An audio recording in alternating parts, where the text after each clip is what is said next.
ሰላም ጤና ይስጥልን የተከበራችሁ የአሚኮ ወቅታዊ ተከታታዮቻችን እንደምን ሰነበታችሁ። አሚኮ ወቅታዊ ዝግጅታችን ተጀምሯል። የአማራ ክልል የባህል ፍርድ ቤቶችን ለማቋቋምና እውቅና ለመስጠት የሚያስችል አዋጅ ቁጥር 298/2017 ወጥቶ በአማራ ክልል ምክር ቤት መጽደቁ ይታወቃል። ከሰሞኑ ደግሞ አዋጅን ወደ ተግባር ለመቀየር የሚያስችል በክልል ደረጃ የማስጀመሪያና የእውቅና መርሃ ግብር ተካሂዷል። የዛሬው አሚኮ ወቅታዊ ዝግጅታችንም የአዋጁን ምንነት እንዲሁም ደግሞ አዋጁ መውጣቱን ተከትሎ የሚያስገኛቸው ጥቅሞችና የባህል ፍርድ ቤቶችን እውቅና መስጠት እንደ ክልልም እንደ ሀገርም ያለውን ጠቀሜታ በተመለከተ ሰፊ ማብራሪያ እየሰጠን ቆይታ እናደርጋለን። እንግዶችን ጋብዣለሁ። አቶ ወርቁ ያዜ የአማራ ክልል ጠቅላይ ፍርድ ቤት ፕሬዝዳንት ልዩ አማካሪ ናቸው። እንዲሁም ደግሞ አቶ ነህምያ አቤ በአማራ ክልል ባህል ቱሪዝምና ስፖርት ቢሮ የባህል እሴቶች ልማት ባለሙያ ናቸው። ለምናነሳቸው ጥያቄዎች ማብራሪያና ምላሽ እየሰጡን አብረውን ቆይታ ያደርጋሉ። እናንተም ምርጫችሁን የአማራ ሚዲያ ኮርፖሬሽን እንድታደርጉ በአክብሮት ምጋብዛችሁ የፕሮግራሙ አዘጋጅ ጻድቁ አላምራው ነኝ። እንግዶቼ አቶ ወርቁ፣ አቶ ነህምያ አክብራችሁን ለምናነሳቸው ሀሳቦች ማብራሪያ ልትሰጡን እዚህ ድረስ ስለመጣችሁ እጅግ አመሰግናለሁ። እናመሰግናለን ድረስ ስለሰጠን። አመሰግናለሁ። በድጋሜ የዛሬው ትኩረታችን የባህላዊ የፍትህ ስርዓቶች ህጋዊ እውቅናና አተገባበር ላይ ነው የሚሆነውና መግቢያ ላይ እንዳነሳሁት በቅርቡ በክልል ምክር ቤት ደረጃ አዋጁ እውቅና ተሰጥቶት ጸድቋልና አዋጁን ማውጣቱ ለምን አስፈለገ ከሚለው ውይይታችን መጀመር እንችላለን። አቶ ወርቁ፣ በጣም ጥሩ። ይሄ አዋጅ እንግዲህ መውጣት ከነበረበት እንደውም ዘግይቶ የወጣ ነው። በባህላዊ ፍርድ ቤቶች መዳኘትን በተመለከተ ቀደም ሲል ገና በ1987 ዓ.ም በፌዴራል ደረጃ ህገ መንግስት ሲጸድቅ ከዛም በኋላ ደግሞ በአማራ ክልልም የክልሉ ህገ መንግስት ሲጸድቅና በኋላ እንደገና በ1994 ዓ.ም የክልሉ ህገ መንግስት ሲሻሻልም ሰዎች በግል ጉዳይና በቤተሰብ ጉዳዮች ላይ በባህላዊ እና ሃይማኖታዊ ፍርድ ቤቶች መዳኘት እንደሚችሉ የሚያመለክት ድንጋጌ ስለነበርና መንግስትም ደግሞ ለእንደዚህ አይነት በባህልና በሃይማኖት ለሚዳኙ ተቋማት እውቅና እንደሚሰጥ እንደሚያደራጅ ተመርቶ ስለነበረ በዛ መሰረት የወጣ ነው። ዘግይቶ ነው የወጣው። በ2017 ቅድም እንደተገለጸው ነው የወጣ። ለመውጣት ያስፈለገበት ዋናው ምክንያት ዜጎች በባህላቸው መሰረት መዳኘት እንዲችሉና ከአቅራቢያቸው ፍትህ ማግኘት እንዲችሉና በእግረ መንገዱም ፍትህ ከማግኘት ባሻገር ባህላቸውን መጠበቅ እንዲችሉ ባህላቸውን ከትውልድ ወደ ትውልድ ማስተላለፍ እንዲችሉ እና በርካታ ሌሎች ጠቀሜታዎች አሉ። እንደው ለመግቢያ ያክል መጀመሪያ እነዚህን መጥቀስ ይቻላል። በጣም ጥሩ ነው። እሺ፣ አመሰግናለሁ። እኔም ያው እንደሚታወቀው የመደበኛው የዳኝነትና የፍትህ ስርዓት ባልነበረበት ዘመን ጀምሮ እነዚህ ባህላዊ ያለ መፍቻ ስርዓቶች የህብረተሰቡን ችግር እየፈቱ ቁርሾን በዘላቂነት እያስቀሩ ዘላቂ ሰላምን እያሰፈኑ እያጸኑ የሄዱ ትልቅ የህብረተሰቡ ትልቅ የመግባቢያ ወይም ችግርን የመፍቻ ስርዓቶች ናቸው። እነዚህ ስርዓቶች ደግሞ እንደሚታወቀው ባልተደራጀ መንገድ በየአካባቢው ነው ጥቅም ላይ የሚውሉት በህብረተሰቡ። ስለዚህ እነዚህን ከክልል እስከ ቀበሌ ድረስ አደረጃጀት ፈጥሮ ማደራጀት፣ ተገቢውን ድጋፍ ማድረግ በግብዓት ሊሆን ይችላልኝ በስራ ላይ ስልጠና እንደዚህ አቅማቸውን እያዳበሩ እንዲሄዱ ማድረግ አስፈላጊ በመሆኑ አዋጁ በዚህ ወጥቷል። ከዚህም ባለፈ ደግሞ ይህ አዋጅ በዋናነት እነዚህ የባህል ፍርድ ቤቶች የሚሰጡት የህግና የፍትህ የዳኝነት አገልግሎት መሰረታዊ የሆኑ የሰብአዊ መብቶችን ያከበሩ የእኩልነት መርህን የተቀበሉ እንደ ሀገራችን የተቀበላቸው ዓለም አቀፍ ህጎችና ስምምነቶችን ጋራ የማይቃረኑ የተጋላጭ የህብረተሰብ ክፍሎችን መሰረታዊ ጥቅሞችን ያከበሩ መሆኑን ማረጋገጥ ከመደበኛው ፍርድ ቤት ጎን ለጎንም ተኪም ባይሆኑ የመደበኛው የዳኝነት ስርዓት አጋዡ ነው። መደበኛው የዳኝነት ስርዓት ያለበትን የስራ ጫና የመዝገብ ጫና እንዲቀንሱ እነዚህ ማደራጀት አስፈላጊ በመሆኑ በእነዚህ ምክንያቶች እንትን ማድረግ አስፈልጓል ማለት ነው። እስኪ እንደ ትርጓሜና ወሰኑንም በዛው ያንሱልኝ። የባህል የፍትህ ስርዓት በአዋጁ እንዴት እንደተተረጎመና የወሰኑ በዚህ አዋጅ የባህር ፍርድ ቤት የተሰጣቸው ትርጓሜ ምንድነው? ባህላዊ ህጎች ላይ ተመስርተው እውቅና የተሰጣቸው በዚህ አዋጅ እውቅና የተሰጣቸውና የተቋቋሙ ባህላዊ አማራጭ አለመግባቢያ መፍቻ ስርዓቶች በሚል ነው ትርጓሜ ሰጡ። የሚሰሩትኝ ምንድነው? ባህላዊ ህጎችን ተከትለው ነው። ባህላዊ ህጎች አሏቸው፣ የተጻፈም ያልተጻፈም ሊሆን ይችላል እንደየ አካባቢያቸው ነባራዊ ሁኔታ። ስለዚህ ያን ህግ ተከትለው የተደራጁ የተቋቋሙ የሚቋቋሙ አሉ። እንዲሁም ደግሞ ለዘመናት አንዳንዶች በጣም በህብረተሰቡ ተቀባይነት አግኝተው ስር የሰደቱን እውቅና በመስጠት የሚሰራ በመሆኑ እንዲህ አይነት እውቅና የመስጠትና ሌሎችን የማደራጀት ነገር ግን ይቋቋሙት እውቅና የሚሰጡት በምን መሰረት ነው? በባህላዊ ህጎቻቸው ተመስጠው ስራዎቻቸውን ያለመግባባት መፍቻ ስርዓቶቻቸው እንዲተገብሩ የሚል አይነት ትርጓሜ ያለው አይነት ትርጓሜ ነው የተሰጠው በዚህ አዋጅ። አቶ ወርቁ አዋጁ መውጣቱና ለባህላዊ ፍርድ ቤቶች እውቅና መሰጠቱ በተለይ አሁን ላይ የአማራ ክልል ጠቅላይ ፍርድ ቤት በስፋት የፍትህ ትራንስፎርሜሽን እቅድ አቅዶ ወደ ተግባር የገባበትም ጊዜ ላይ ነው ያለውና አንድምታው እንዴት ነው የሚታየው? ምንድን ነው አንድምታው?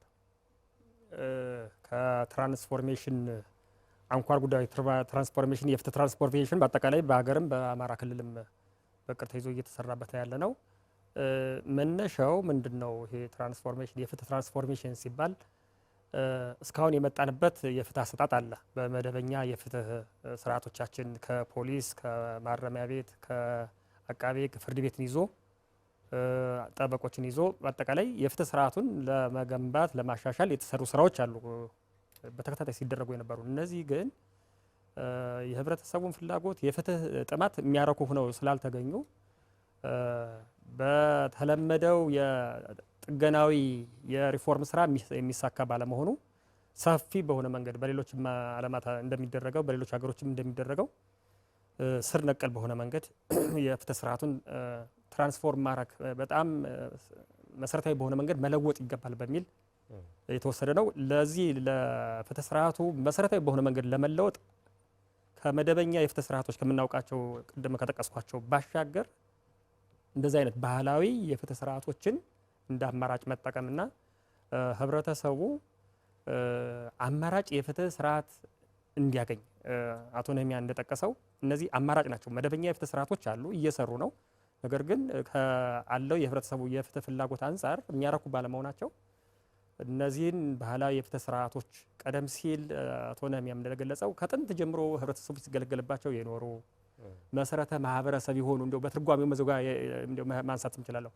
መሰረተ ማህበረሰብ ማለት ከህብረተሰቡ ከመንደር ከሰፈር የሚገኙ ቅርብ የሚገኙ እና ባህሉን መሰረት አድርገው በባህል ህጉ መሰረት የሚሰሩ ፍርድ ሰጭ ብቻ ሳይሆኑ ፍትህ አስፋሪ፣ እርቅን፣ ስምምነትን የሚያሰፍኑ አካላት በመሆናቸው እነዚህን በመጠቀም ህብረተሰቡ ከመደበኛ የፍትህ ስርዓቶች ባሻገር በእነዚህ አቅርበት ባሉት ወጭ ቆጣቢ በሆኑት በቀላሉ በራሱ ቋንቋ በሚጠቀምበት ለሌላ ወጭ በማይዳርጉ ሁኔታ መገልገል ሲችል የፍትህ ስርዓቱን እንመልሳለን ነውና አንዱ የክልሉ መንግስት አትኩሮ ከያዘው አንዱ የትራንስፎርሜሽን የፍትህ ትራንስፎርሜሽን ነው። በዚህ ውስጥ ጉልህ ድርሻ አላቸው። ይሄን ለማሳካትም ነው እንግዲህ እውቅናው ማቋቋሙ የመጣው ማለት ነው። እንደተባለው እነዚህ የነበሩ ተቋማት ናቸው። አዲስ የሚፈጠር አይደለም። የባህል ፍርድ ቤቶች ቀደም ሲል በዘመናዊ የመንግስት ስርዓት ከመኖሩ በፊት በአጠቃላይ የመንግስት አስተዳደር ባህላዊ ነው የነበረ። በኢትዮጵያ እስከ 20ኛው ክፍለ ዘመን ድረስ የኢትዮጵያ አጠቃላይ የመንግስት አስተዳደር የሚሆን የፍትህ ስርዓቱ ባህላዊ ነው የነበረው። እንግዲህ አጼ ምኒልክ ከመጡ በኋላ ነው ራሱ ዘመናዊ የሆነ የአውሮፓውያን የመንግስት አስተዳደር የመጣውና ወደ አገራችን የገባውና ከዛ በፊት የነበረ ስርዓት የቆየ ስርዓት ነው።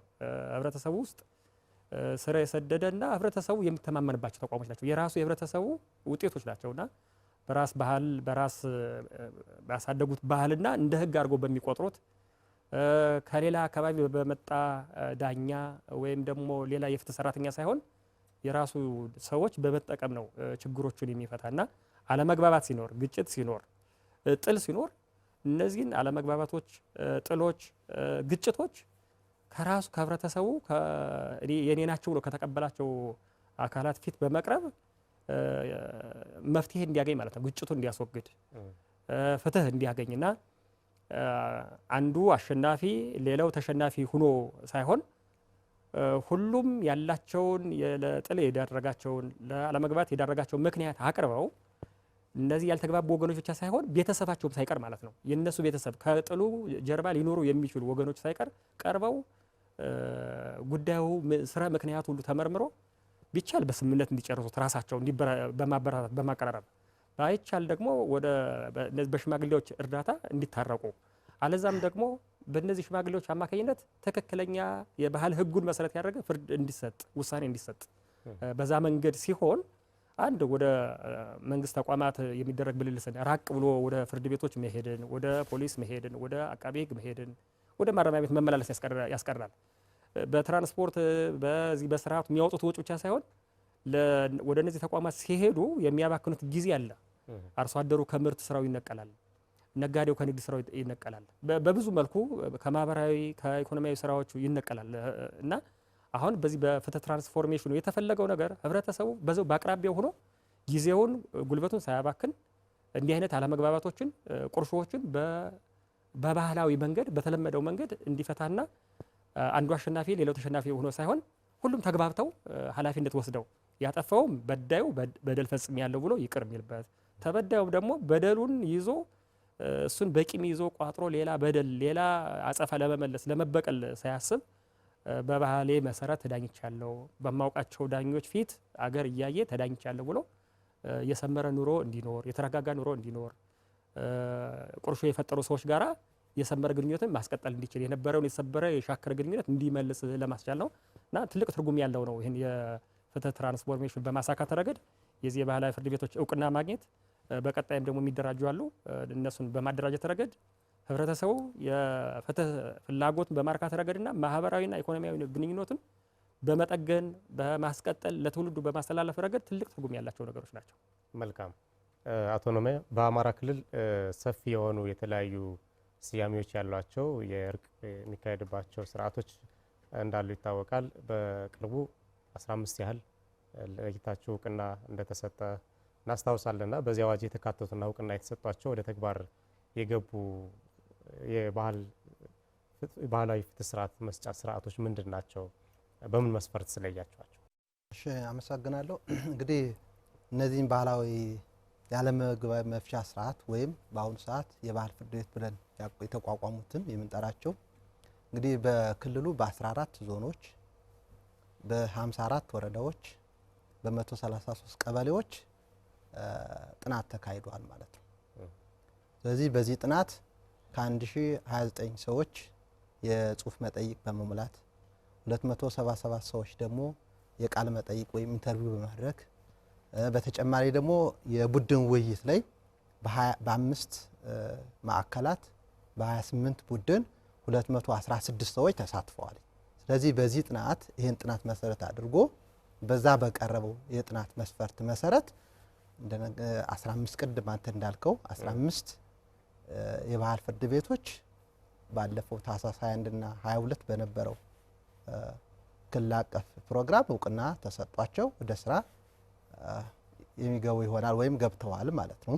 ስለዚህ እነዚህ ሲሆኑ ምናልባት አሁን 15 ሆኑ እንጂ ወደፊት ያው እንዳልኩ የጠቅላይ ፍርድ ቤቱን አዋጅና መመሪያ መሰረት አድርገው በክልሉ የወጣውን አዋጅና መመሪያ መሰረት አድርገው ሲመጡ ቁጥሩ ከዚህ በላይ ከፍ እንደሚል ይታወቃል። እንደ የትኞቹ እንደሆኑ መረጃ መስጠትም ስለሆነ የፕሮግራማችን ዋና ዓላማ እሺ በዛው ቢያነሱ እነዚህ እንግዲህ በ15 እውቅና የሰጣቸው ሽምግልና እንደሚታወቀው በአብዛኛው የአማራ ክልል በስፋት የሚካሄድ ነው። አንዱ ሽምግልና ነው። ዙፋን ዋልዋጅ ወደ ታች አርማጭሆ ወደ ማዕከላዊ ጎንደር ስትሄድ ዙፋን ዋልዋጅ፣ 8ቱ ማይቤት፣ 7ቱ ከዘራ የሚባሉ ወደዚህ ሰሜኑ አካባቢ ወደ ደባርቅ አካባቢ ልታገኘው ነው። በተመሳሳይ ዘወልድ፣ ክፍሮ፣ ስንየሰገድ፣ መዛድ የሚባሉ ወደ ራያ ቆቦ አካባቢ ስትሄድ ተስፋ የምታገኛቸው ናቸው። ከዛ ባሻገር እንዲሁም ወደ ወሎ አካባቢ ወደ ደቡብ ወሎ አካባቢ ወደ ምዕራብ ወሎ አካባቢ ስትመጣ አባ አጋር የሚባል እነ ረከቦት፣ ጎሮ አባሊ፣ አውሳይድ የሚባሉ አሉ።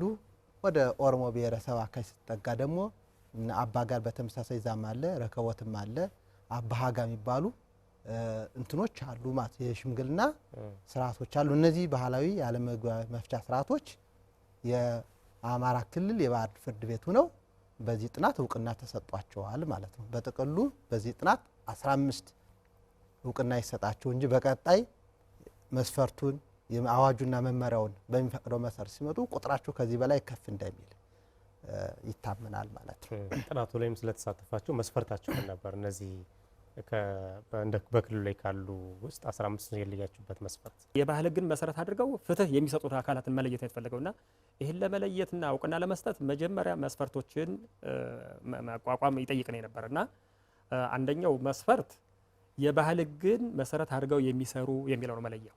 ጥሩ ጥያቄ ስለተነሳ ነው። ምንድነው መለኪያችሁ? ምንድነው እነዚህን 15ቱን ለመለየት የተነሳችሁበት መስፈርቱ ምንድነው የሚለው አንደኛ የባህል ሕግን መሰረት አድርገው ነው የሚሰሩ ወይስ ጎጅ ባህልን መናፍስትን ወይ ሌላ አድርገው የሚሰሩትን ለማግለል ማለት ነው። ሌላ ደግሞ በህገ መንግስትና በሰብአዊ መብት ላይ የተደነገጉ መሰረታዊ የሆኑ የሰብአዊ መብት ጉዳዮችን አክብረው የሚሰሩ የሚለው ነው።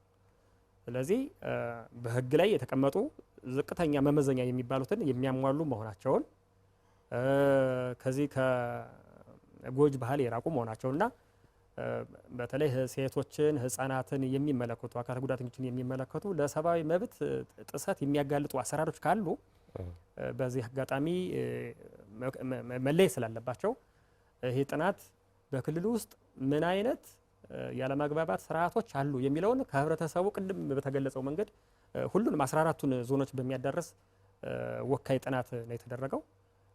በዚህ መሰረት ነው እንግዲህ ህብረተሰቡ ውስጥ ራሱ ይህ ምላሽ የመጣው።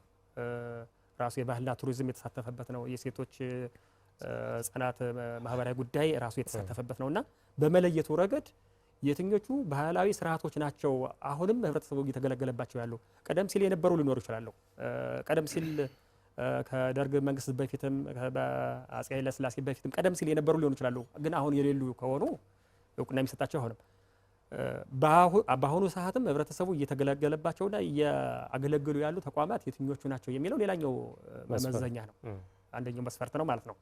ስለዚህ እንዲያው ጥንት ስለነበረ ብቻ ሳይሆን አሁንም ቀጥሎ ህብረተሰቡ በትክክልም ፍትህ አገኝበታለሁ ብሎ እየተገለገለባቸው መሆኑን የሚለይ ነው። ጥናቶች ከዛ በፊት የተደረጉ ጥናቶች ስለነበሩና በአጠቃላይ እንደ ሀገርም የኢትዮጵያ ማህበረሰብ ወደ ግማሽ በላይ የሚሆነው ህብረተሰብ የሚጠቀመው በባህላዊ ስርዓቶች ስለሆነ አብዛኛው ህብረተሰብ የሚጠቀም በእነዚህ ስርዓቶች ስለሆነ በባህላዊ ስርዓቶች ስለሆነ እነዛን ስርዓቶች ለመለየት ነው ጥረት የተደረገው። እንደ አቶ ነሚያም እንዳለው ይሄ ጥናት እንግዲህ ናሙና ተወስዶ የተደረገው በተቻለ መጠን ሁሉንም ዞኖች ለማዳረስ ጥረት ተደርጓል። ነገር ግን ከመረጃ ሰጪዎች ክፍተትም ይሁን ናሙናዎቹ የተመረጡባቸው አንዳንድ ወረዳዎች፣ አንዳንድ ቀበሌዎች ላይ ሁሉንም ቀበሌ ማዳረስ ስለማይቻል 4000 ምናምን ቀበሌ ማዳረስ ስለማይቻል በአንድ ጥናት የተለዩት አሁን 15ቱ ናቸው እና በዚህ አጋጣሚ የአንዳንድ ቦታዎች ላይ ያልተደረሰባቸውና ገና በሂደት መጠናት ያለባቸው አሁንም ህብረተሰቡ እየተገለገለባቸው ያሉ ተቋማት እንዳሉ እኛም ተገንዝበናል። አሁን ታህሳስ 21 ቀን 2018 በነበረው የእውቅና ጊዜም ከተሳታፊዎች የተረዳ ነው። ትናንትናም በነበረው ፕሮግራም የተረዳ ነው። አንዳንድ አካባቢዎች ገና ያልደረስንባቸው አሉ። ከአንድ ቀበሌ ላይ ወይም ከአንድ ወረዳ ላይ ሽምግልናም አበጋርም ረከቦትም ሊኖር ይችላል። ስለዚህ ሰው በሚፈልገው መንገድ ነው። አዎ በለመደው ከአሁን በፊት በባህሉ በለመደው መሰረት ችግሬን ማን ይፈታዋል ብሎ መርጦ መሄድ ይችላል ማለት ነው። እነዚህ እውቅና የተሰጣቸው ናቸው። አቶ ነህሚያ በተለይ ባህላዊ ያለመግባባት መፍቻ ስርዓቶች ከቅርብ ጊዜ ወዲህ የመዳከም ተቀባይነት የማጣት ሰው ሲፈልግ የሚገለገልባቸው ሳይፈልግ ደግሞ የሚተዋቸው አይነት የሆኑ መምጣት ነገር ይስተዋል ነበርና አሁን ላይ የባህል ፍርድ ቤቶች ህጋዊነት መረጋገጥ በተለይ ባህልን እሴትን ጠብቆ ለማስቀጠልም ለትውልድ በማስተላለፍም ረገድ ሚናው ምንድን ነው ብለው ያስባሉ? እሺ ያው እንደሚታወቀው ከ1960ዎቹ አብዮት በኋላ ያው የሉላዊነቱ ተጽዕኖ ወይም የግሎባላይዜሽኑ ተጽዕኖ በራሱ የባህል ወረርሽኝ በስፋት ወደ ሀገራችን እንዲገባ አልታዊ መጤ ባህሎች ወደ ሀገራችን በስፋት የገቡበት ሁኔታ አለና እነዚህ የባህል ወረርሽኝና አልታዊ መጤ ባህሎች ወደ ሀገራችን መግባት በነባሩ ሀገር በቀል ባህል ላይ አሉታዊ ተጽዕኖ አሳርፈዋል። ስለዚህ ይሄ አሉታዊ ተጽዕኖ ካረፈባቸው ሀገር በቀል ባህሎች መካከል አንዱ ባህላዊ ያለመግባባት መፍቻ ስርዓቱ ነው ወይም የባህል የግልግል ስርዓቱ ነው ማለት ነው። ስለዚህ በተለይም አዲስ ትውልድ ይሄን ባህላዊ ያለመግባባት መፍቻ ስርዓት በአግባቡ ከመረዳት ከመጠበቅ አኳያ ውስንነት ያለው በመሆኑ የአዋጅ መውጣት ለአዲሱ ትውልድ በተለይም ይሄን ጋፕ ለመሙላት ከፍተኛ አስተዋጽኦ ይኖረዋል ማለት ነው። ከዚህ አዋጅ መውጣት ጋር ተያይዞ እነዚህ ባህሎች እንዲለሙ እንዲጠበቁ ለትውልድ እንዲተላለፉ ምቹ ሁኔታ ይፈጥራል ማለት ነው። ያ ማለት ምንድነው? ምቹ ሁኔታ ይፈጥራል ስልህ እንግዲህ እውቅና የተሰጣቸው እነዚህ በቀጣይም የሚቋቋሙት ቅድም እንዳለው አደረጃጀታቸውን ጠብቀው የሚቋቋሙት የባህል ፍርድ ቤቶች በግብዓት ማዕከላትን በመገንባት ተጨማሪ የህብረተሰቡ የንቃተ ህግ ከፍ በማድረግ ስራ ስለሚሰራ የዚህ አዋጅ መውጣት ለነዚህ አገር በቀል ያለ መግባት መፍቻ ባህላዊ ስርዓቶች ትልቅ አስተዋጽኦ ይኖረዋል ማለት ነው። በተለይም ደግሞ ይህ በአዋጁ የአማራ ክልል የባህል ፍርድ ቤት አማካሪ ምክር ቤት ጽሕፈት ቤት ይባል ተቋቁሟል። ይህ ጽሕፈት ቤት የብዙ ተቋም ስብስብ ስለሆነ እነዚህ ተቋማት በዚህ የባህል ፍርድ ቤቶች ላይ እንዲጠናከሩ እንዲጎለበቱ እንዲለሙ በማድረግ አኳያ የበኩላቸውን አስተዋጽኦ ያደርጋሉ። ባህል ቱሪዝምና ስፖርት ቢሮ አለ፣ የሴቶችና ወጣቶች ማህበራዊ ጉዳይ ቢሮ አለ፣ የፍትህ ቢሮ አለ። በዋናነት በሰብሳቢነት የሚመራው ደግሞ የክልሉ ጠቅላይ ፍርድ ቤት አለ እና ሌሎችም ተቋማት አሉ። የህግ እና የፍትህ ማሰልጠኛ ኢንስቲትዩቱ አለ። ስለዚህ እነዚህ ተቋማት ምን ያደርጋሉ? በየዘርፋቸው የያን ሚናቸውን ይወጣሉ ማለት ነው። እነዚህ ባህላዊ ፍርድ ቤቶች የበለጠ አደረጃጀታቸውን አጠንክረው በቀላል ተደራሽ እንዲሆኑ በህብረተሰቡ ዘንድ ተቀባይነታቸው ሰፊ እንዲሆን የተግባቦት ስራ ይሰራሉ። የሚዲያና ኮሚኒኬሽን ስራ ይሰራል ማለት ነው። ስለዚህ ኦልሞስት እነዚህ ተቋማት በቀጣይ ኦልሞስት የሚፈለገው በ4000 ቀበሌዎች እንዲዳረስ ነው ይሄ የባህል ፍርድ ቤት። ያ ማለት ተዳረሰ ማለት ህብረተሰቡ ያለ ውጣ ወረድ ወጪ ሳይኖርበት በሚያውቀው አብሮት በሚኖር ተቀባይነት ባለው የባህል ፍርድ ቤት ሽማግሌ ይዳኛል ማለት ነው። ስለዚህ ርትዕንን የበለጠ እንዲጠናከር ምቹ ሁኔታ ይፈጥራል ማለት ነው። ስለዚህ የዚህ አዋጅ መውጣት በዚህ ደረጃ ከፍ ያለ ምን ያይደረ እንዲሁም በጣም እየተጠናከረ ሲሄድ በተለይም ምን ይሆናል በትምህርት ስርዓቱ ሁሉ እንዲካተት እድል ይፈጥራል የሚል እምነት አለኝ። አዋጁን ተከትሎ በባህላዊ ሽምግልናና ለመግባባት መፍቻ ስርዓት የታየ ጉዳይ ወደ መደበኛ ፍርድ ቤት አይመጣም ይላልና ይሄ በአካባቢ ባህል የሚመጡ ውሳኔዎች ተፈጻሚ እንዲሆኑ አስገዳጅ ህግ ሆኖ ወጥቷል በአዋጁ። ይህ መሆኑ ምናልባት ለዘመናዊ የፍትህ ስርዓቱ መጠናከር ወይም ደግሞ እዛ ላይ ያለውን ጫና በመቀነስ ረገድ ቅድም የተወሰነ ሀሳቦችን ሲያነሱልኝ ስለነበረ ነውና ምን ሚና ይኖረዋል? የፍትህ ስርዓቱ የተቀላጠፈ አሁን ለምሳሌ በዚህ ምክንያት መጓተቶች ይኖራሉ። የባለ ጉዳይ መብዛት አለ። ከ1 ሚሊዮን በላይ ጉዳዮችን የአማራ ክልል በአመት ውስጥ ያያል ባለፈው ባየሁት አንድ ጥናት ላይና ምንድነው የሚኖረው ሚና? እንደው ባጭሩ ለመመለስ ወደ መደበኛ ፍርድ ቤቶች የሚመጣውን ጉዳይ ይቀንሳል። እቺ በጣም ትንሿ እይታ ናት ነገሩ። አንድና ሁለት የለውም። የሚመጣውን ጉዳይ ወደ ፍርድ ቤት የሚመጣውን ጫና ይቀንሳል። ባህላዊ ፍርድ ቤት ስራቸውን ሲቀጥሉ እንደዚህ ድጋፍ ሲደረግላቸው ብዙ ማህበረሰብ ክፍል ጉዳዩን በዛው ነው የሚጨርሰው። የፍርድ ቤቶች ስራ ጫና ይቀንሳል። ይሄ አንደኛው ጎኑ ነው። ዋናው ግን ይሄ መቀነሱ ብቻ አይደለም። ምናልባት ይሄ ጎልቶ እንዳይነገርም እንደው ሀሳቡ ስላለኝ ነው። ዋናው የተፈለገው ቅድም አነሳው አቶ ነህሚያ መለሰው ጥያቄ ጋር ይያያዛል። በባህል ፍርድ ቤቶች መጠቀም ተቀዛቅዞ ነበር፣ እየተዳከመ ነበር ነው ያልከው አይደለም? ይሄ ነው የተሰጠው። እውነታውም ይሄ ነው። አሁን ያለው ትውልድ አንተ እኔ ያለነው አሁን ምን ያህል ባህሎቻችን እነዚህ ባህላዊ አሁን 15ቱን ስንቱን እናውቀው ይሆን? ተዳክሟል፣ እየጠፋም ያለበት ነው ብሎ ለመናገር የሚያስችል ነው። ይሄ ለምን ሆነ ካል አንድ በአፄ ኃይለ ሥላሴ ዘመነ መንግስት ነው በጣም እነ ዘመናዊ ህጎችን የተቀበልነው ኮድ ምላቸውን በተለይ ዋና ዋና ህጎችን የተቀበልነውና በዛን ጊዜ ህግ በአርቃቂዎቻችን ነጮች ናቸው፣ ፈረንጆች ናቸው ተቀጥረው የመጡ እና በህጉን በሚያዘጋጁበት በሚያረቁበት ጊዜ አንድ ትልቁ ነገር ከንጉሠ ነገስቱ ከአፄ ኃይለ ሥላሴ ተሰጥቷቸው የነበረው መጀመሪያ በባህላችን በሀገራችን ውስጥ ያለ ህግ ካለ ይውሉን፣ እሱን አልበቃ ካለ ከሌላው ዓለም ኢትዮጵያ የምትማራው ካለ አካቱ የሚል ነው የነበረው። ነገር ግን ያው አይደለም ያን ጊዜ አሁንም የሀገሪቱን ተደራሽነት የምታዩት ነው። በትራንስፖርትም በቴክኖሎጂም በምንም የኢትዮጵያን ስፋት በዛን ጊዜ ዘመን እንግዲህ ማሰብ እንችላለን፣ ኤርትራን ጨምሮ ነው። ተደራሽ ስላልነበረ እነዚህ የውጭ ሀገር ዜጎች የኢትዮጵያ ህብረተሰብ የተለያዩ የባህላዊ ያለመግባባት ስርዓቶችን የተለያዩ ባህላዊ ህጎችን ሊያውቁ አይችሉም። የተወሰኑ ሊያውቁ የሚችሉ የነበሩት እና በዚህ የተነሳ አልተዳሰሱም። የተወሰነው ባህል ተካቷል። በፍትሐ ብሔር ህጉም በሌሎች ህጎችም የተወሰነ ተካቷል እና የፍትሐ ብሔር ህጉ ላይ በተለይ ሲወጣ እውቅና ከሰጣቸው ተቋማት መካከል ከባህል ተቋማት መካከል የቤተ ዘመድ ዳኛን ብቻ የቤተ ዘመድ እርቅን ብቻ ነው እውቅና የሰጠው። ሌላውን በፍትሐ ብሔር ስነ ስርዓት ህጉ ፍርድ ቤቱ አስፈቅደው በባህል መንገድ መጨረስ እንችላለን ሲል ብቻ ክፍተት ይሰጣል። ከዛ ውጭ ሽምግልና በእርቅ መጨረስን ክፍተት ይሰጣል። ከዛ ውጭ ይሄኛው ባህል ስለመኖሩ ያኛው ባህል ስለመኖሩ አለማወቅ ብቻ ሳይሆን ከለከለ። እንደውም የፍትሐ ብሔር ህጉ ላይ በዚህ በፍትሐ ብሔር ህጉ ላይ ያልተካተተ ከሆነ የተከለከለ ነው አለ። ስለዚህ ከጥንት የነበረው በባህል ህግ በባህል መንግስታዊ አስተዳደር የምትመራ ሀገር በዚህ እነዚህ ዘመናዊ ህጎች ከመጡ በኋላ አቃቤ ህግ፣ ፖሊስ፣ ፍርድ ቤት የሚባል ዘመናዊ ሆኖ የተቋቋመው ከጣሊያን ወረራ በኋላ ነው። ከዛ በኋላ ገልብጦ ባህላዊ ስርዓቱን ትቶ ወደ ዘመናዊ ወደ ተቋቋሙት በአውሮፓውያን አምሳል የተቀረጹት ዘመናዊ ተቋማት ላይ ሆነ እንትኑ የፍትህ መስጫው እና በዚህ ምክንያት ባህል ፍርድ ቤት ላይ የሚጠቀመው የህብረተሰብ ክፍልና ዘመናዊ የፍትህ አካላት የሚሰሩት ሆድና ጀርባ ሆኖ እንዲሁም ተከልክሏል። ክልከላው ገፍቶ አልሄድም እንጂ የተፈለገው ወደ ዘመናዊ ወደ ፖሊስ፣ ወደ አቃቤ ህግ፣ ወደ ፍርድ ቤት፣ ወደ ማረሚያ ቤት ብቻ እንዲሆን ነው የተፈለገው። ወደ ጠበቆቹ እንዲመጣ ነው የተፈለገው። ሌሎቹ እንዲቀሩ ነው የተፈለገው። ያ ግን ታይቶ አላዋጣም፣ አልሰራም። ምክንያቱም ህብረተሰቡ እነዛን ይገለገልባቸዋል። እየተገለገለባቸው ብቻ ሆኖ አይደለም ባህሉን የሚጠብቁ ናቸው።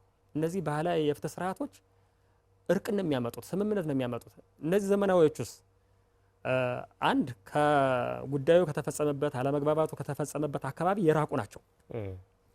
በምስክር በሰነድ ማስረጃ በተለያየ ነው እንግዲህ ፍርድ ቤት ላይ ሲመጣ ፍርድ የሚሰጠው። ምስክር በራቀ ቁጥር የመዋሸት እድሉ የመርሳት ብዙ ነገር አለና በዚህ የተነሳ በፍርድ ቤት ስርዓት ክርክሩ በተወሰነ ስርዓት በጥብቅ ስርዓት የሚመራ በመሆኑ እውነት ላይ ሳንደርስም ፍርድ ይሰጣል።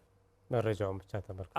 ምስክሮች የመሰከሩትን የመጣውን ሰነድ አይቶ በአንድ በኩል እውነት የመሰለውን ሚዛን የደፋውን ፍርድ ይሰጣል። በባህል ፍርድ ቤቶች ቢሆን ግን አንደኛ ከማስረጃ ፍለጋ ሳይሄዱ ሽማግሌዎቹ ያውቁታል። በአባጋርም ይሁን በዱለትም ይሁን በአሬቁማንም ይሁን በሰባቱ ከዘራም ይሁን በየትኞቹም አሁን በታወቁት ብንሄድ እውነትን አብጠርጥረው የሚፈልጉበት ስልት አላቸው፣ ጥበብ አላቸው። በባህሉ ያደገ እንደገና ማህበረሰቡ ከዛው ከራሱ ከጎረቤቱ ከመንደሩ ስለሆነ ያለው ቢዋሽ ነገ ማህበረሰቡ ስለሚያገለው ከድር ማህበራዊ ግንኙነቱ ስለሚገለል እውነቷን ያምናል ወይም በመሀል ላይ ያረጋግጠዋል። ስለዚህ እነዚህ ባህላዊ ፍርድ ቤቶች እውቅና የሚሰጠው የፍርድ ቤቱን ጫና ለመቀነስ ብቻ ሳይሆን እውነት ላይ በትክክል ተንተርሶ ፍትህ ለመስጠት ጭምር ነው ለማለት ፈልጌ ነው። በሌላ በኩል ደግሞ ባህሉን ለማስጠበቅ ያ ቅድም አቶ ነሚያ በትክክል ብሎታል። ይሄ የዓለም አቀፍ ሉዓላዊነት የባህል ወረራው ከባድ ነው እና በውጮች ባህል ተውጠን የራሳችን ረስተን ከትውልድ ወደ ትውልድ መተላለፍ ያለበትን ሽማግሌዎቹ በህይወት እያሉ መተላለፍ ያለበት ጥበብ፣ እውቀት፣ የፍትህ ስርዓት አሰጣጥ መቅረት አለበት እና አንደኛው የአዋጁ ዓላማ በመግቢያውም ላይ በትክክል ተገልጿል። ባህልን ማስቀረት፣ ባህልን መዝግቦ መያዝ፣ ባህልን ለቀጣዩ ትውልድ ማስተላለፍ ነው።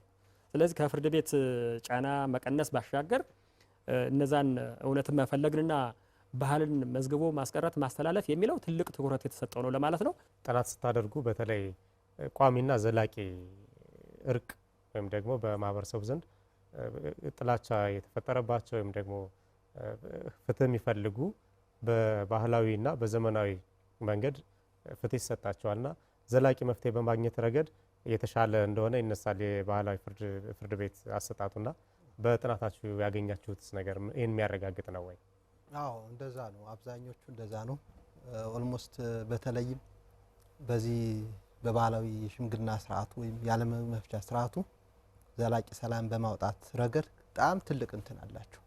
ኦልሞስት 20 ዓመት 30 ዓመት ኢቨን ምንድነው የሚደረገው በመደበኛው የዳኝነት ስርዓት እንትን የቅጣት ጊዜያቸውን ጨርሶ ወጡ ሰዎች ተመልሰው ወደ የት ነው የሚሄዱት? ወደ ባህል ፍርድ ቤት ይመጣሉ፣ ወደ ሽምግልና።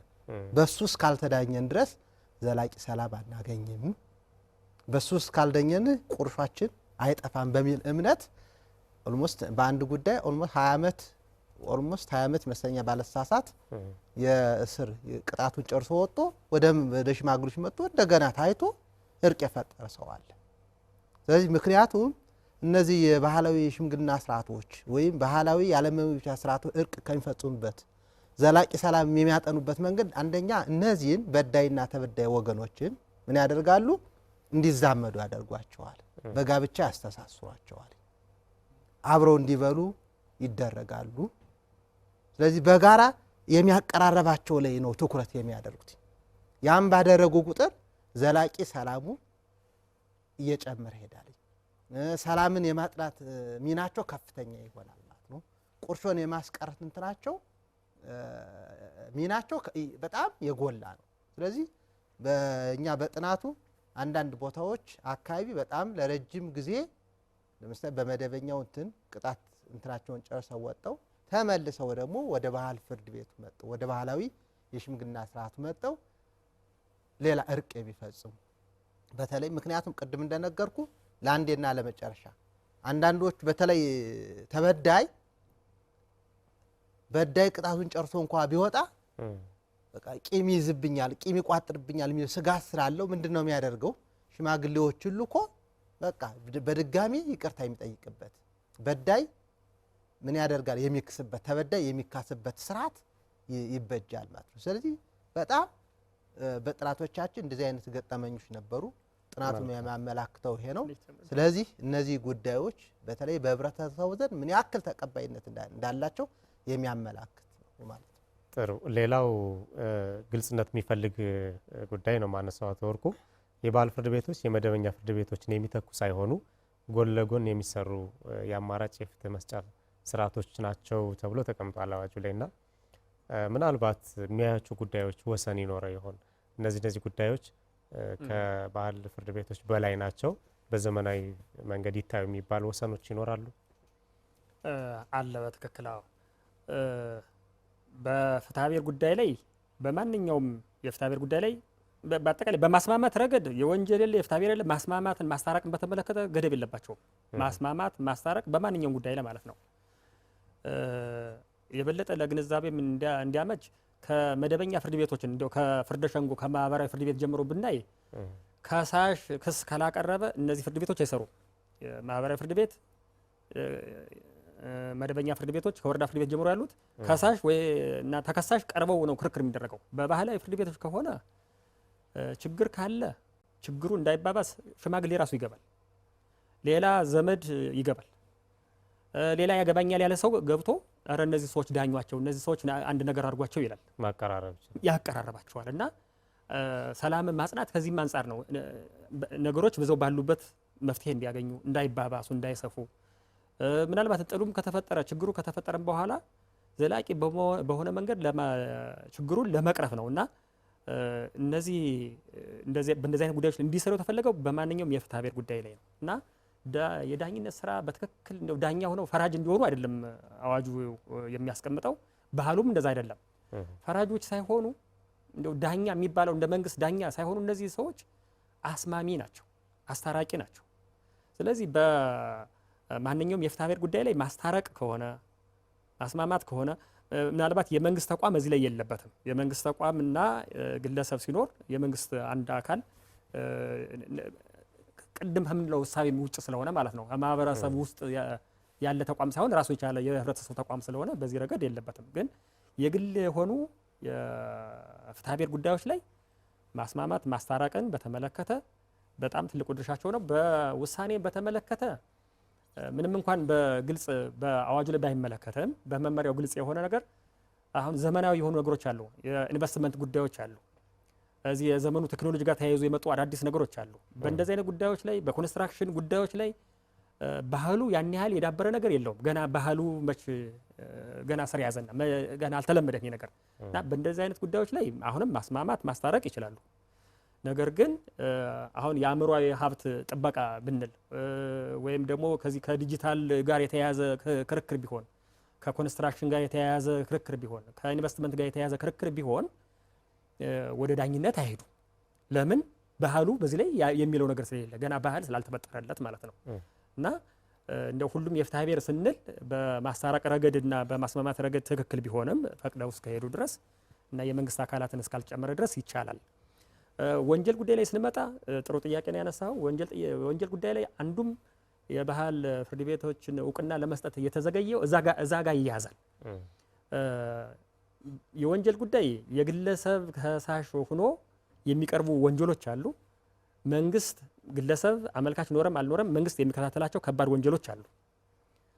በዚህ በቀላልና በግለሰብ አመልካችነት በእርቅ በስምምነት በሚታዩ ጉዳዮች ላይ የደንብ መተላለፍ ወንጀል ጨምሮ ባህላዊ ፍርድ ቤቶች ማስታረቅ፣ ማስማማት፣ ዳኝነት መስጠት ይችላሉ። በከባድ በሆኑ ወንጀሎች መንግስት በሚከታተላቸው ወንጀሎች ላይ ግን ማስማማት፣ ማስታረቅ፣ ካሳ ማስከፈል ጉማ እንግዲህ እንደ አካባቢው በተለያየ መንገድ የዛ ግድያ ሊሆን ይችላል። እዛ ጋር የተያያዙ ነገሮችን መፍትሄ ለማሰጠት ይችላሉ። በተግባርም እየተደረገ ነው። ፍርድ ቤት ላይ ነፃ ያለውን ወንጀል ተከሶ ነፃ የተባለውን ባህላዊ ፍርድ ቤት ነፃ ብትባልም ወንጀል ሰርተዋል ብለው እንደገና ይዳኛሉ። ፍርድ ቤት ጥፋተኛ ብሎ ቀጥቶትም 10 ዓመት 5 ዓመት ተቀጥቶም ሄዶ በቀል ይፈጽምበታል። ለምን? አረካም ትክክለኛው ፍትህ አላገኘም ብሎ ስለሚያስብ ማለት ነው። እንዲህ አይነት ነገሮች እንዳይኖሩ በወንጀል ጉዳይም በከባድ ጉዳይም ማስታረቅ ማስማማት ይችላሉ። ነገር ግን ክስ እንዳይከስ ሄዶ እንዳይመሰክር እና ፍርድ እንዳያገኝ ማድረግ አይችሉም። አንዱ የባህል ፍርድ ቤቶችና መደበኛ የፍትህ ስርዓት የዳኝነት አካሎች ጨምሮ ያለው ቅራኔ መች ላይ ነው። ግልጽ መስጠትም ስልጣና መስጠት የሚያስፈልገው በተለይ እዚህ ጋር የተያያዘ ነው። ስለዚህ አሁን በባህል ፍርድ ቤቶች አልዳኝም ቢል አንድ ግለሰብ ወደ ዘመናዊ የሚሄድበት ሰፊ አማራጭ አለ። የሚያግደው ጉዳይም የለም ማለት ነው። ከመነሻው ባህላዊ ፍርድ ቤቶች የሚሰሩት በፈቃድ ላይ ነው። አቤት ባዩ ተበደልኩ የሚለው ሊሆን ይችላል። አቤት ባዩ በደልኩ ያለው ሰው ሊሆን ይችላል። በጣም የሚገርም ነው የባህል ስርዓታችን። እንደ ፍርድ ቤት ከሳሽ የሆነ ወገን አይደለም፣ አመልካች የሆነ ወገን አይደለም።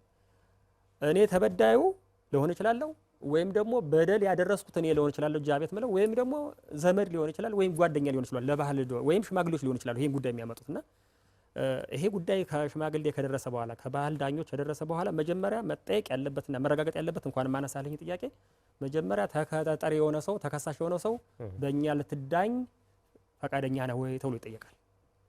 ፈቃደኛ መሆኑ ሲረጋገጥ ነው ይሄ ጉዳይ ሊቀጥል የሚችለው። በወንጀል ጉዳይ ላይ ከሆነ ግን ነው እነዚህ በመንግስት በሚከታተላቸው የወንጀል ጉዳዮች ላይ ፖሊስ ምርመራ በያዘበት ጉዳይ ላይ አቃቤ ሕግ ክስ በሚመሰረትበት ወይም በመሰረተበት ጉዳይ ላይ ፍርድ ቤት በሚያከራክርበት ጉዳይ ላይ ከሆነ ማስታረቅና ማስማማት ይቻላል። እንዳይከሰስ ምርመራ እንዳይደረግ ፍርድ እንዳይሰጥ ግን ማድረግ ግን አይችሉም። ይሄ ለባህላዊ ፍርድ ቤት ያልተፈቀደ ጉዳይ ነው። ማስማማት ማስታረቅ ነው የሚቻለው የሚለውን ለማስመር ፈለጌ ነው። ጥሩ። የባህል ፍርድ ቤቶች ዳኛ ሆነው የሚመረጡ ሽማግሌዎች ይኖራሉ። ያው ዳኛ ብለው በባህላዊ ፍርድ ቤቶች ስለሚሳተፉ የዳኝነት ስራ ስለሚሰጡ ነው ቅድም እንዳሉትና ያው ግለሰቦች ናቸው። በማንና በምን መስፈርት ነው የሚመረጡት? ምናልባት የሚሰጣቸው ኃላፊነትም ትልቅ ስለሆነ ከአቅም ማሳደግ ጀምሮ ቅድም ያሉት ይህንን የሚከታተል ምክር ቤት አለ የተቋቋመ በጠቅላይ ፍርድ ቤቱ በኩል ያለና ይህም ኃላፊነትን የሚወስድ ሊሆን ይችላል። በማንኛውም መንገድ ግን አንደኛ የምርጫ ሂደቱን እነዚህ ሰዎች የሚመረጡበት መንገድና መስፈርቱ፣ ሁለተኛ ደግሞ አቅማቸው የሚያሳድጉበትን መንገድ በምን መንገድ የታሰበው? አቶ ነው። እሺ፣ አመሰግናለሁ። ያው እንግዲህ የባህል ፍርድ ቤቶች ሽማግሌዎች የሚመርጡበት የራሳቸው መስፈርት አለው። በአዋጁ በግልጽ በመመሪያው በግልጽ የተቀመጠ ማለት ነው። ስለዚህ በዛ አካባቢ ዳኛ ሆነው የሚመረጡት ሽማግሌዎች የሚኖሩበትን የአካባቢ ማህበረሰብ ባህል፣ እሴት፣ ወግ በትክክል የሚያውቁ የሚረዱ መሆን አለበት። እሴት የጋራ የወል ሀብት ስለሆነ ይህን የወል የማህበረሰቡን ትልቅ ሀብት በአግባቡ በቅጡ የሚረዱ መሆን አለባቸው ማለት ነው። አንዱ መሰረታዊ መስፈርቱ ይሄ ነው። ከዛ ባለፈ ደግሞ እነዚህ የሀገር ሽማግሌዎች ተብለው በባህል ፍርድ ቤት የሚሰየሙት የእርቅን የማውረድ ብቃታቸው ይታያል። እርቅን የማውረድ ብቃታቸው፣ ግልግልን የማምጣት ጥበባቸው ልምዳቸው ታይቶ ነው የሚደረገው። ስለዚህ እነዚህ ይሄን እውቀታቸውን የአካባቢውን ባህል ከማወቅ ባለፈ የአካባቢውን እሴት ከመረዳት ባለፈ በሁለት ባለጉዳዮች መካከል ሁለት ባልተግባቡ ባለጉዳዮች መካከል ያለውን ልዩነት በማጥበብ ያላቸው እውቀትና ልምድ ሌላው መስፈርቱ ነው የሚቀመጥ ይሆናል። ከዛ ባለፈ ደግሞ ማንኛውም አይደለም ፈቃደኛ መሆን አለበት። ያ ሽማግሌ ሲመረጥ ማህበረሰቡን በውይይት የሚመርጠው። ስለዚህ በውይይት ሲመረጥ ምን ይደረጋል? በዛ የባህል ፍርድ ቤት ያው የባህል ፍርድ ቤት የነፍስ ስራ ነው። ደሞዝ ተከፍሏቸው አይደለም የሚሰሩትኝ። የህሊና ፍርድ የሚሰጥበት ነው። ማለት ለእግዚአብሔር ማለት ለፈጣሪ ተብሎ የሚሰራ ስራ በመሆኑ ለህሊና ተብሎ የሚሰራ በመሆኑ ስለዚህ እነዚህ ሰዎች ፈቃደኝነታቸው ይጠየቃል ማለት ነው። ፈቃደኛው ሌላው መሰረታዊ መስፈርት ነው።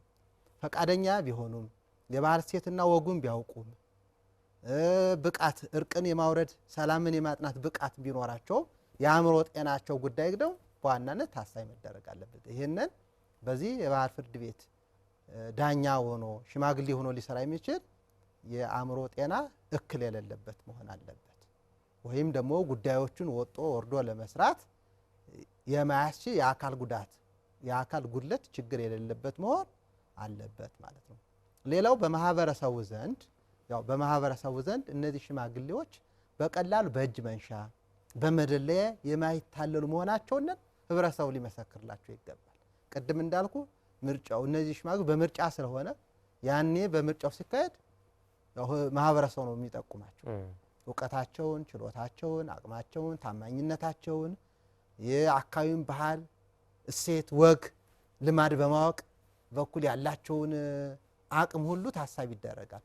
እነዚህ እንዳሉ ሆኖ ነገር ግን ምን መሆን አለባቸው? ከምንም በላይ ደግሞ በቀላሉ በመደለያ በእጅ መንሻ የማይታለሉ መሆናቸው ደግሞ በህብረተሰቡ ዘንድ ምን ሊመሰከርላቸው ይገባል።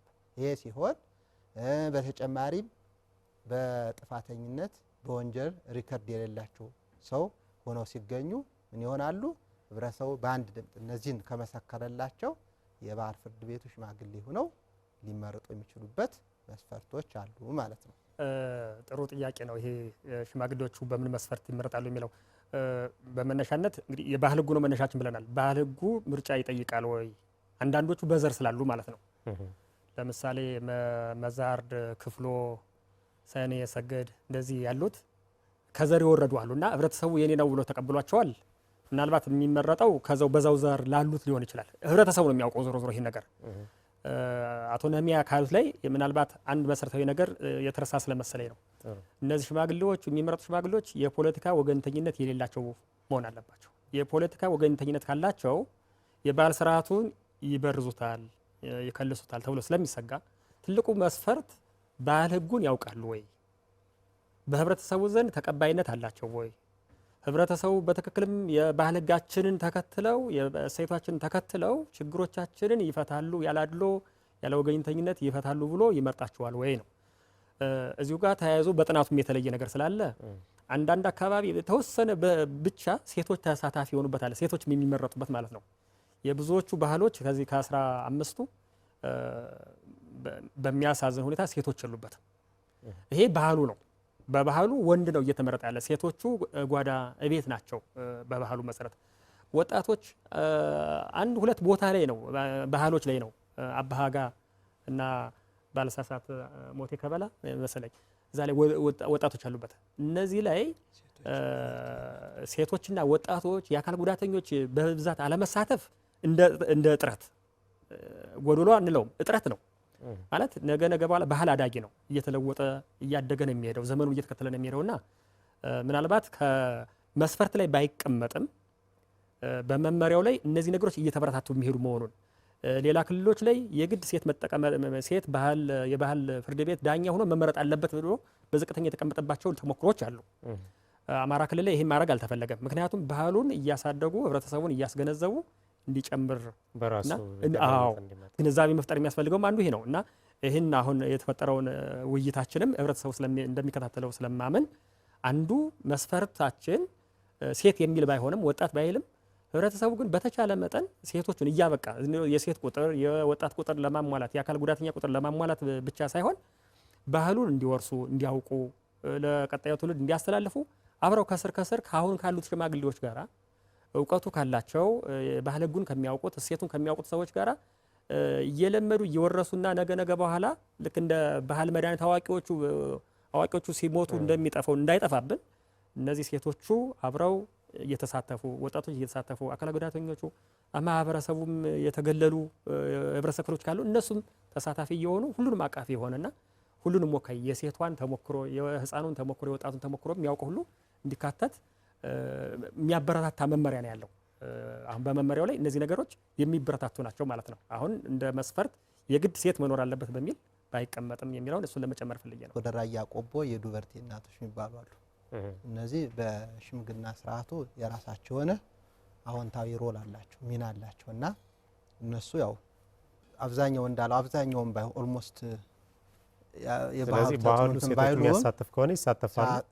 ክፍት ነው። ሴቶችን እስከ ተፈቀደላቸው ሴቶች የሚሳተፉበት ሁኔታ አለ ማለት ነው። ሌላኛው የአዋጁን አፈጻጸም ስንመለከት በአማራ ክልል ጠቅላይ ፍርድ ቤት ሰብሳቢነት የሚመራ የአማካሪ ምክር ቤት ተቋቁሟል። እንግዲህ በክልሉ ቅድም እንዳሉት በርካታ አካባቢዎችን ነው የሚያካትተው ከ4000 በላይ ቀበሌዎችን ነው የሚያካትተውና ስራውን ለማስጀመር የሚያስችሉ ምቹ ሁኔታዎችን በማመቻቸት ረገድ ምን ይጠበቃል? ምን እየተሰራ ነው ያለው? እንግዲህ እንደተባለው የአማካሪ ምክር ቤት ተቋቁሟል። ይሄ በጣም በክልል ደረጃ ባህል ፍርድ ቤቶችን አሁን ከሚሰሩበት አሁን እየሰሩ ካሉበት ሁኔታ በተሻለ መንገድ እውቅና ካገኙ ከተቋቋሙ ተደራጁ በኋላ እንዴት ይሰራሉ የሚለውን ለመስራት ነው። ለዚህ ፍኖተ ካርታ ተቀምጧል። አንደኛው የመስሪያ ቦታቸው ይታወቃል። የሃይማኖት ቦታ አካባቢ፣ ወንዝ ዳር፣ ዛፍ ስር ነው። ይሄ እንዲቀጥል ይፈለጋል። እስከ ምቹ እስከሆነ ሆኖ ህብረተሰቡ እስከ ተመቸው ድረስ ይቀጥላል። ነገር ግን አንደኛው ባህል መጠበቅ ስለሆነ ባህል ማስተላለፍ ስለሆነ ሰነዶችን የሚያስረክቡበት ሰነዶች በሰነድ መያዝ አለበት። ጸሐፊ የግድ ይመደባል። ጸሐፊ ሊኖራቸው ይገባል። ራሳቸው ወይም ደግሞ በመንግስት ድጋፍ የሚደረግ ነው ይሄ እና ሰነዶቹ ተሰንደው መቀመጥ አለበት፣ ተጽፈው መቀመጥ አለባቸው እና ይህን እና አመች የሆነ የስራ መስሪያ ቦታ እንዲኖራቸው ድጋፍ ይደረጋል። ሽማግሌዎችም ደግሞ እንደዚህ አሁን ዘመናዊ የሆኑ ነገሮችን ታሳቢ ያደረጉ ከወንጀል ጉዳይ ያሉ ነገሮችን በዚህ ያለባቸውን ጥረቶች እንዲቀርፉ ስልጠና ይሰጣል። ባህሉን መሰረት አድርጎ ስራው እንዲቀጥል እየሰፋ እንዲሄድ ከጎጅ ከሆኑ ልምምዶች ጎጅ ልማዶችን እያስወገዱ እንዲሄዱ ስልጠና ይሰጣል እና በዚህ ረገድ ይሄ የአማካሪ ምክር ቤቱ አቅጣጫው አጠቃላይ ስትራቴጂውን የሚደርፍ ነው። እስከ ወረዳ ድረስ የዚህ መዋቅር ይዘረጋል። በዛ መንገድ በዞን ደረጃም በወረዳም ይኖራል። ከአሁን ጀምሮ ቀበሌዎች ላይ የማደራጀት የነበሩትን አሁን የበለጠ ቁመና ሰጥቶ ማለት ነው። በተለይ የሽምግልና ስርዓት ከ15ቱ የሽምግልና ስርዓት ላይ ቅድም ሲባል እንደነበረው ከሳሽ ወይም ተከሳሽ ተበዳይና በዳይ የሆኑ ሰዎች ሲሄዱ ነው የሚቋቋሙት ገሌ ሽማግሌ የሆኗቸው ተብሎ። አሁን ግን በየቀበሌው ይቋቋማል። አቅም በፈቀደ መጠን ደረጃ በደረጃ ይቋቋማል እና ሁልጊዜም እንዲኖሩ የተለያዩ ድርሻ ያላቸው አካላት አሉ። ወረዳ ፍርድ ቤት ነው ጉዳዩ በተለይ በባለቤትነት የሚያስፈጽመው። ባህል ቱሪዝምና ስፖርት፣ ሴቶች ህጻናት እና ማህበራዊ ጉዳይ እና የቀበሌ አስተዳደር መጠቀስ ስላለበት ነው። የቀበሌ አስተዳደር በተለይ ህብረተሰቡን ለምርጫ በመጥራት ምቹ የስራ ሁኔታ በመፍጠር ረገድ ትልቅ ድርሻ ያላቸው ናቸው። ነገር ግን ቅድም ያነሳነው ነገር አለ። የነጻነት ጉዳይ እንዳይደፈር በነጻነት እንዲሰሩ እንደነበረው እንዲሰሩ የማንንም የመንግስት ጣልቃ ገብነት የፖለቲካ ኃይሎች ጣልቃ ገብነት ሳይኖር እንዲሰሩ ስለሚፈለግ ይሄ የማደረጃጀት ማጠናከር ስራው ከላይ ጀምሮ እስከታች የሚወርድ ነው። አንድ ጥያቄ ጠይቀኝ ይግባኝ የለውም ያልካኝ ነገር አለች እና ልክ ነው። በትክክል እንደተገለጸው በባህል ፍርድ ቤት ውሳኔ ከተሰጠ ይግባኝ ካለው ባህላዊ ስርዓቱ ይግባኝ አለ በዛው ቀጥሎ፣ ይግባኝ የሌላቸው ከሆኑ በዛው የሚያልቅ ከሆነ በዛው ያልቃል። በይግባኝ ያላቸው ለምሳሌ አሁን አማሪ ቁራን ብንወስድ በቀበሌ ላይ ቁናዎች ውሳኔ ከሰጡ ካስታረቁ ካስማሙ በኋላ ቅር የተሰኘ ሰው ቢኖር በቀጠናው ላለው ይሄዳል። ከቀጠናውም አልፎ እንዲሁም በወረዳውም አላቸው ይግባኝ ሰሚ ያላቸው። እንዲሁም የመንግስት መልክዓ ምድር መዋቅር ሳይከተሉ የሚሄዱ አሉ። አሁን ጠገዴ አካባቢ ወልቃይት አካባቢ ያሉትን ስናይ ወረዳን ዞን የሚለውን የመንግስት መዋቅር ሳይጠብቅ የመጀመሪያ ክርክሩ ካለቀ በኋላ ይግባኝ ሰሚ ከይግባኝ ሰሚ ቀጥሎ የመጨረሻው ይግባኝ ሰሚ ያላቸው ሀገረ ማርያም ላይ ለምሳሌ ይግባኝ የሚሰማ አካል አላቸው። እንዳ ማርያም ወይም ሀገረ ማርያም ላይ ይግባኝ ይሰማል። ልክ በዚያ ደረጃ ድረስ ይግባኝ ማለት ይችላሉ። ስርዓቱ እስካላቸው ድረስ ማለት ነው፣ ባህሉ እስካለ ድረስ። ከዚህ ላይ ይግባኝ ሊመጣ የሚችለው ታዲያ ወደ ፍርድ ቤት በተወሰኑ ቀዳዳዎች ላይ ነው። ይሄው ምንድነው?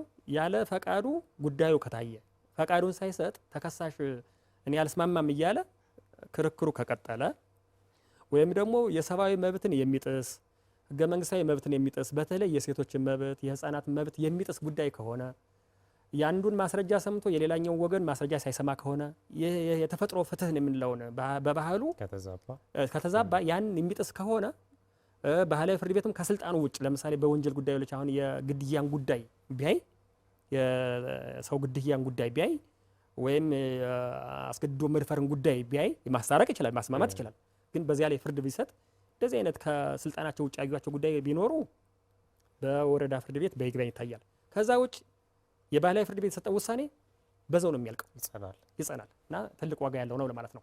መልካም። እንደው መጨረሻ ላይ በዚህ ባህላዊ ስርዓቶች ለዘመናዊ ኖሩ እንደመሆናቸው ቅድም እንዳሉት ቂምና ጥላቻን የሚሻርባቸው ወዳጅነት የሚጸናባቸው ናቸውና በዚህ ረገድ ማህበረሰቡ ወደ ተግባር የተገባም ስለሆነ በአንድ በኩል በእነዚህ እንዲጠቀም ቋሚ መፍትሄ ያላቸውም እንደመሆናቸው በእነዚህ እንዲጠቀም፣ በሌላ በኩል ደግሞ ባለድርሻ አካላትም ተግባራዊነቱ ላይ ቅድም እንዳሉት ከወረዳ ፍርድ ቤቶች ጀምሮ ከማቋቋም ከማደራጀት ከመደገፍም ጀምሮ የድርሻቸውን እንዲወጡ የሚያስተላልፉት መልእክት ካለ አጭር መልእክት ድርስ። አመሰግናለሁ።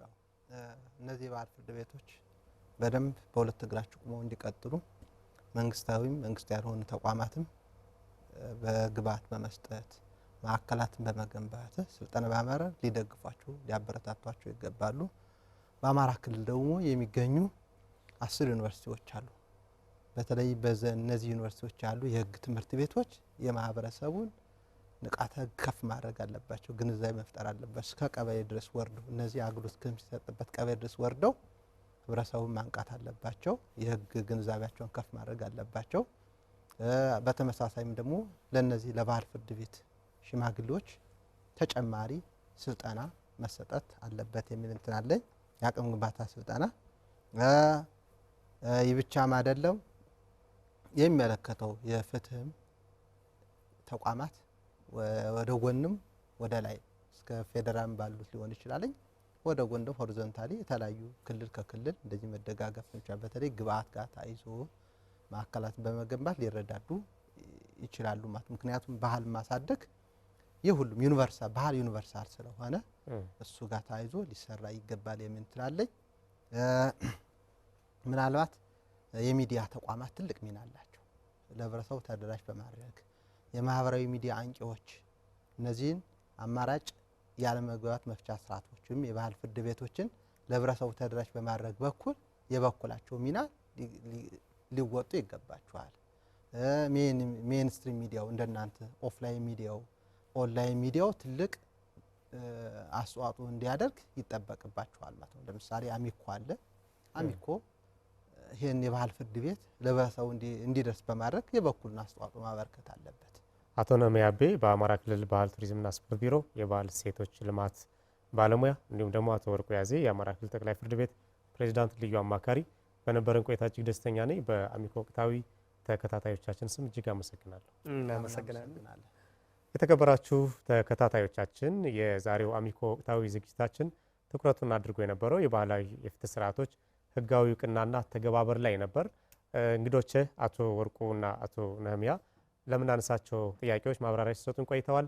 ምርጫችሁን የአማራ ሚዲያ ኮርፖሬሽን አድርጋችሁ ስለተከታተላችሁን እጅግ እናመሰግናለን። በቀጣይ በሌላ ዝግጅት እስከምንገናኝ ሰላም ቆዩ።